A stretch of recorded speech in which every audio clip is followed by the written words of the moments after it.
Salams, this is People's Dispatch, and you're watching the Daily Roundup, our selection of some of the top news stories from around the world. Here are today's headlines. The UN Security Council urges maintenance of status quo in Al-Aqsa but fails to take any action. The world is set to lose more than 68% of its glaciers by the year 2100.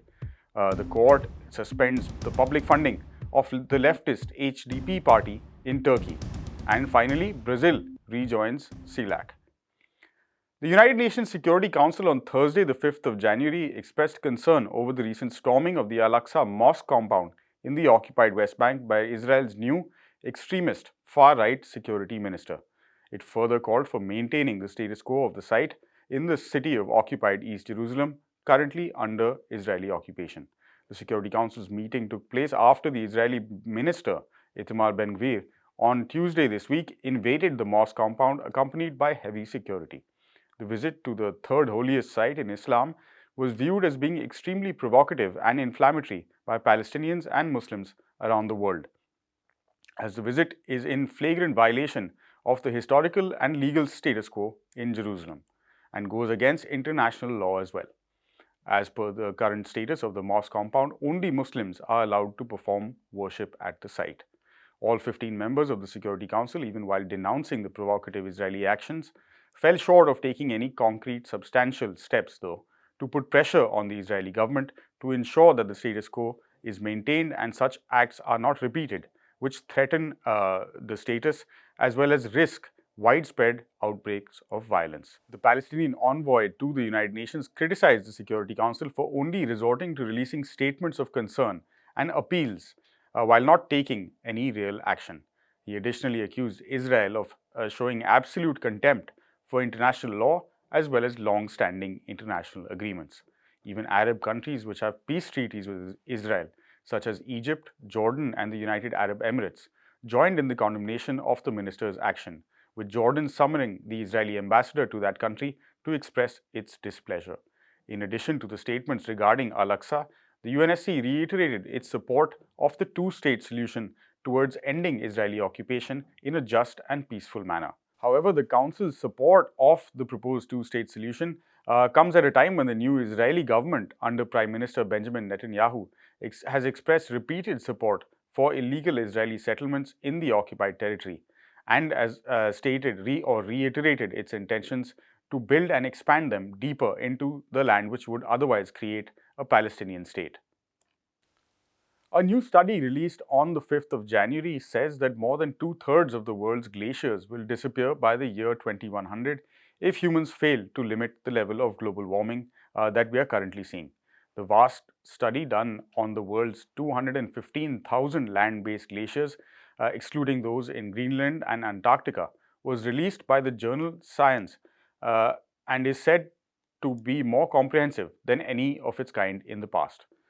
The study was done by scientists using computer simulations to calculate, using different levels of warming, how many glaciers would disappear, how many trillions of tons of ice would melt, and how much it would contribute to a rise in sea levels. According to the study, at the current rate of global warming, as per which the world is on track to get warmer by 2.7 degrees Celsius, it will end up losing 32% of glacial mass. That's close to 50 trillion metric tons of ice, along with close to 70% of the world's glaciers by 2100. Even if humans are able to limit warming by just a few more tenths of a degree and meet the current global warming goals set by the international community, the world would still end up losing close to half of its glaciers. The study notes that many of the world's smaller, well-known glaciers are already in the process of becoming extinct. It added that in a worst-case scenario, we could end up losing 83% of glaciers by 2100 if we fail to control the increase in levels of global warming. The lead author of the study, David Rounds, speaking on the study, of course, said, and I quote, "No matter what, we're going to lose a lot of glaciers," end quote.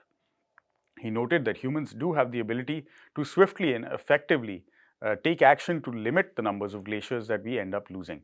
According to other parameters to calculate the effects of global warming and the melting of the world's ice, the study said that by the stipulated year, all the melting ice would result in a global sea level rise between 3.5 to 6.5 inches. That's almost 15% more than previous projections. This ice loss, as a result of global warming, is estimated to be in the range of close to 40 trillion metric tons, going up to as much as close to 65 trillion metric tons, depending on how much temperatures go up.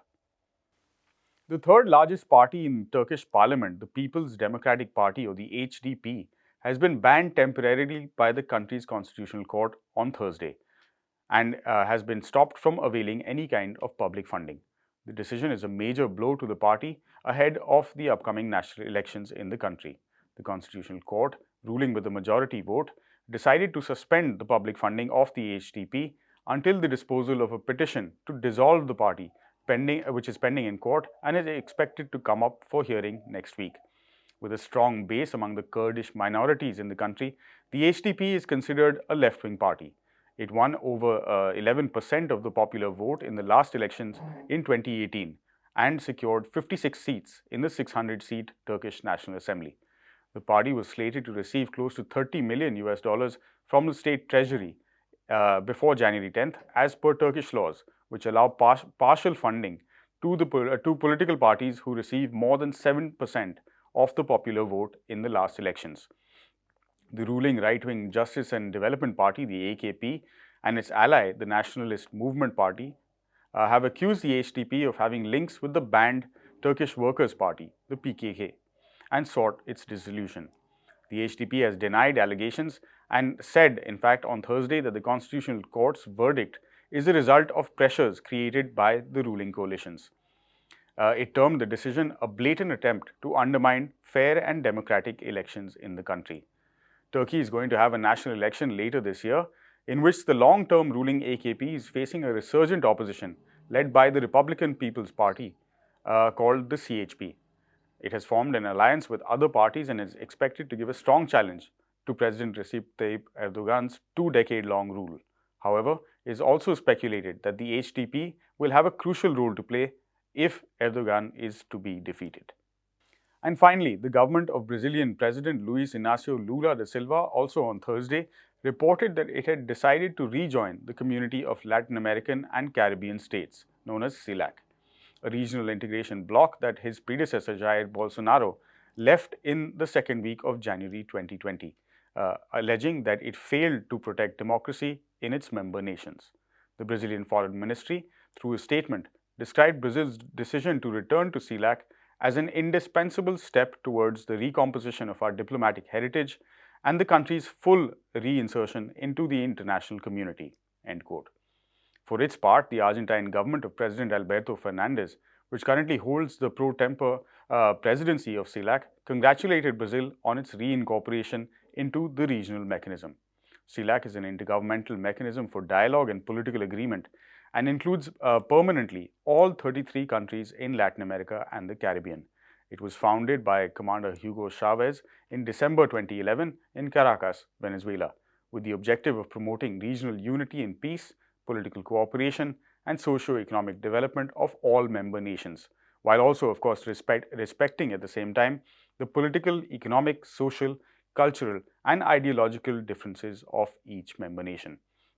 It serves as a counterweight to the US-dominated integration mechanisms in Latin America and the Caribbean, such as the OAS, or the Organization of American States, and the failed Free Trade Area of the Americas, which all favor US interests at the expense of Latin American and Caribbean nations.